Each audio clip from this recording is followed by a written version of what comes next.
নমস্কার বন্ধুরা, শুভ সকাল। কেমন আছো তোমরা? আশা করি সবাই অনেক অনেক ভালো আছো।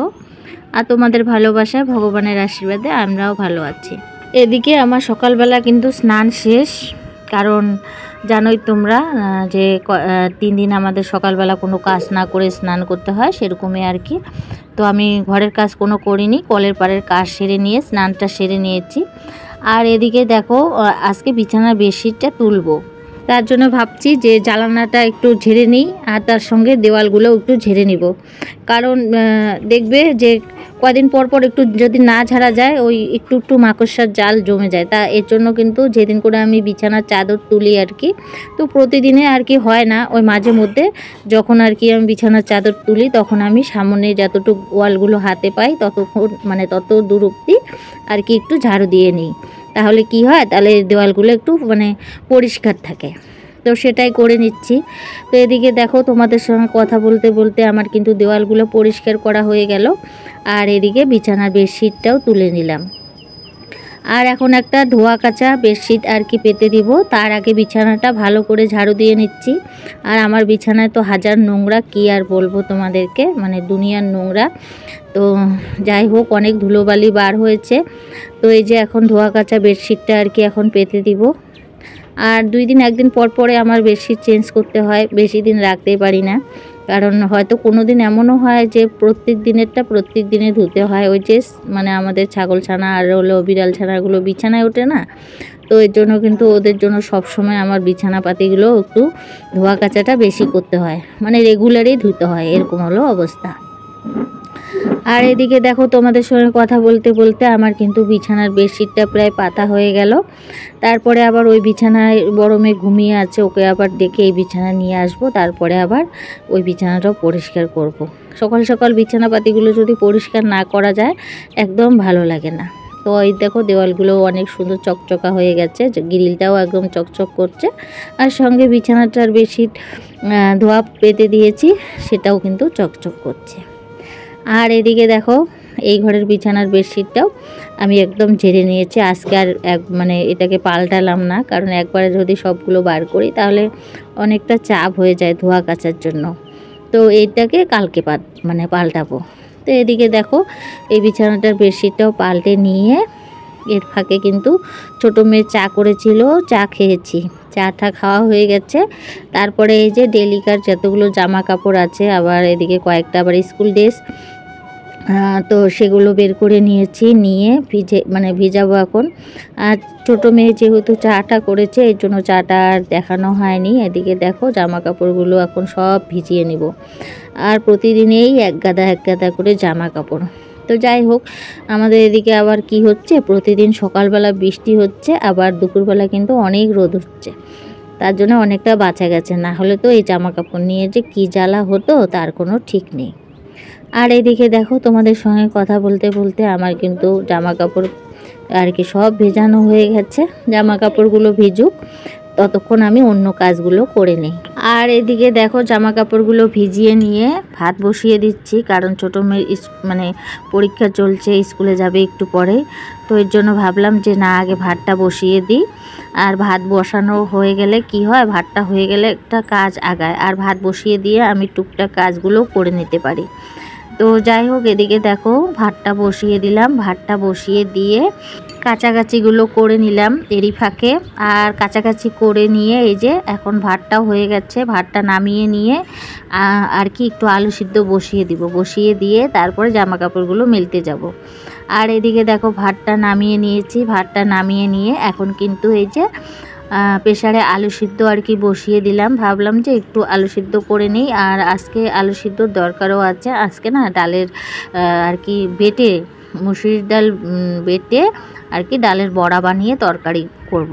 কি আর প্রতিদিন ডাল খাবো, এর জন্য ভাবছি যে আজকে বেটে আর কি বড়া করব। তো এর জন্য আর কি ডাল ভিজিয়েছি, ওদিকে প্রেসারে আলু সিদ্ধ বসিয়েছি। একটু আলু সিদ্ধ করে দিব, ছেলেমেয়েরা সকালবেলা খাবে। আর আলু সিদ্ধ কিছুটা রাখবো, সেটা হলো আর কি দুপুরবেলার জন্য ডালের বড়ি দিয়ে আর কি তরকারি বানাবো। তো এই যে চলে আসছি মাঠে। আর একটু আগেও বৃষ্টি হয়েছিল, তো তারটা ফাঁকা। এরকমই হচ্ছে, বললাম না, কদিন থেকে তো এটাই বলছি যে আমাদের এদিকে বৃষ্টি এখন হচ্ছে, আবার একটু পরে নাই, আবার মানে আবার হচ্ছে আবার নাই, এরকম হচ্ছে আর কি। তো এই যে তারগুলো ফাঁকাই আছে, তো এখন জামা কাপড়গুলো মেলে দিয়ে আবার গিয়ে রান্না বান্না করব। এইভাবেই কাজগুলো করে নিই। আর সংসারের কাজ সারাদিন করো, সারাদিন করো, সারাদিন রাত করো, তবু কাজ কিন্তু শেষ হয় না। তো এরকম হলো অবস্থা। প্রত্যেকটা হাউস ওয়াইফদেরই কিন্তু অনেক কাজ থাকে সারাদিনে। সত্যি কথা বলতে আমরা কিন্তু এক ফোঁটাও রেস্ট পাই না। ওই যখন একটু ঘুমাই তখনই আমাদের কিন্তু রেস্ট, তাছাড়া তো হয়ই না। তার মধ্যে ইউটিউবে একটু কাজ করা চালু করে দিয়েছি, এর জন্য না আরও সময় পাই না। এদিকে দেখো জামা কাপড়গুলো মেলে নিয়ে এসে এই যে কিছু সবজি আর কি রান্না করব সেটাই আর কি কেটে নিয়েছি। সবজি বলতে ওই কচু শাক। তো আজকে ওর বাবা কচু শাকটা কেটে এনে দিল, তো আমি ঘরে এটাকে ভালো করে কাটলাম আর কি। কাঁঠালের বিচি দিয়ে মানে কচু শাকটা রান্না করব। কাঁঠালের বিচি দিয়ে কিন্তু কচু শাক খেতে বেশ ভালো লাগে। তো এদিকে দেখো কাঁঠালের বিচি আর কচু শাকটা আর কি প্রায় আমার হয়েও গেছে। এই দেখো কতগুলো শাক মানে কচু শাক বসিয়েছিলাম, আর দেখো কতটুকু হয়ে গেছে। আর খেতে কিন্তু বেশ স্বাদ হয়েছিল জানো তো। এরকম করে কাঁঠালের বিচি দিয়ে তোমরা কচু শাক খেয়ে দেখো, অনেক ভালো লাগে। আর একটু চিনি দিবে, তাহলে আরও মিষ্টি মিষ্টি লাগবে, বেশ ভালো লাগবে। তো এদিকে কিন্তু আমার আর কি কচু শাকটা হয়ে গেল। চলো নামিয়ে নিই। নামিয়ে নিয়ে তারপরে আবার আমি ওই তরকারিটা বানাবো। মানে আমি কাপড় জামা মেলে দিয়ে এসে মানে এই কাজগুলো করে নিয়েই রান্নাটা শুরু করেছি আর কি। আর এদিকে দেখো কচু শাকটা নামিয়ে নিয়ে কড়াইটা ধুয়ে এই যে ডাল বেটে রেখেছিলাম। তো ওই যে এখন এক এক করে ডালের বড়া বানাবো। আর এই ডালের মসুর ডালের বড়ার তরকারিও কিন্তু ভীষণ ভালো লাগে খেতে। আর সত্যি কথা বলতে আমাদের দুপুরবেলা আজকে খাওয়া দাওয়াটা খুব ভালো লাগছে। আর আমরা তো এখন বেশি মাছ মাংস খাচ্ছি না, কারণ গরমের জন্য। এর জন্য কিন্তু বেশিরভাগই আমাদের নিরামিষে খাওয়া হচ্ছে। ওই নিরামিষ বলতে কি পেঁয়াজ রসুনটা খাওয়া হচ্ছে আর কি, মাছ মাংসটা খাওয়া হচ্ছে না বেশি। তো এদিকে দেখো কি সুন্দর করে বড়াগুলো দিয়েছি, আর বড়াগুলো খেতে কিন্তু বেশ টেস্ট লাগে।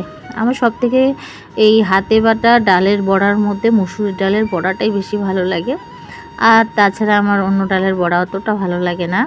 মটর ডালের বড়াটাও আমার অত ভালো লাগে না, কিন্তু আমার মসুর ডালটা না খুব ভালো লাগে। এটা একদম মানে যখন ঝোলে দেওয়া যায় একদম নরম তুলতুলে হয়, তো আমার এটা বেশি ভালো লাগে। আর আবার এমনি যেগুলো ওই যে বড়ি দেয় সেগুলোর মধ্যে আবার মাসকালাইয়ের ডালের বড়িটা আমার আবার ভীষণ ভালো লাগে। যেগুলো আর কি যে বড়ি বানিয়ে বিক্রি করে শুকিয়ে, তো সেটা আর কি আমার মাসকালেরটা ভালো লাগে। আর হাতে বাটা আর কি যেটা বড়া হয় সেটা হলো আবার মসুর ডালেরটা ভালো লাগে। এরকম হলো অবস্থা। যাই হোক, ভালো মন্দ সবই খেতে হয়। সবসময় তো আর ভালো মন্দ আর কি ভালো ভালোই তো আর চাইলেই পাওয়া যাবে না। তো যখন যেটা হয় আর কি তখন সেটাই খাই, কিন্তু পছন্দের কথা বললাম আর কি।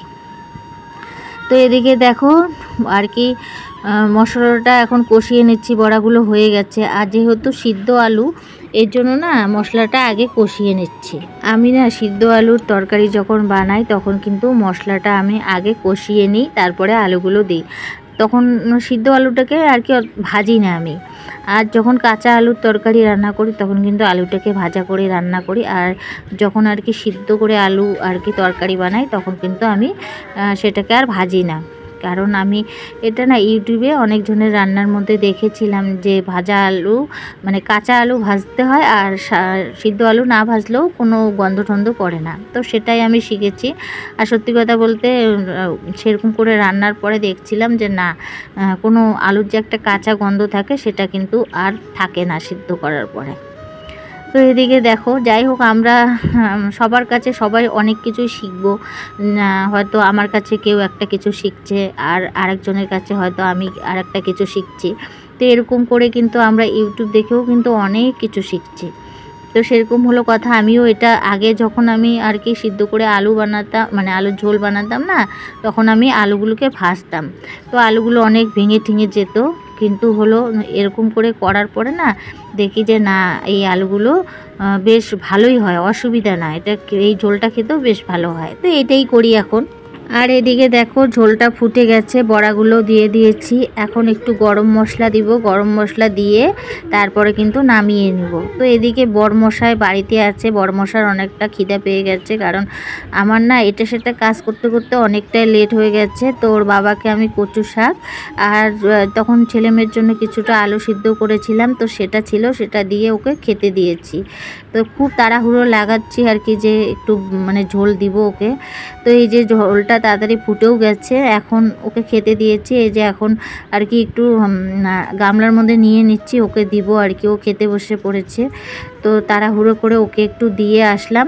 আর এই তো আমার এখন ঝোলটাও এদিকে প্রায় হওয়ার দিকে, একটু গরম মশলা দিয়েই নামিয়ে নিব। তো বন্ধুরা, আমরা এখন দুপুরবেলার খাওয়া দাওয়া করে নিই, আর তোমরাও খাওয়া দাওয়া করে নিও। আর ভিডিওটাও এখানে শেষ করছি। ভিডিওটা যদি তোমাদের ভালো লাগে প্লিজ লাইক কমেন্ট সাবস্ক্রাইব করে দিও। আর সবাই ভালো থেকো, সুস্থ থেকো। আবারও দেখা হবে নেক্সট ব্লগে। ততক্ষণ পর্যন্ত সবাইকে টাটা, বাই বাই।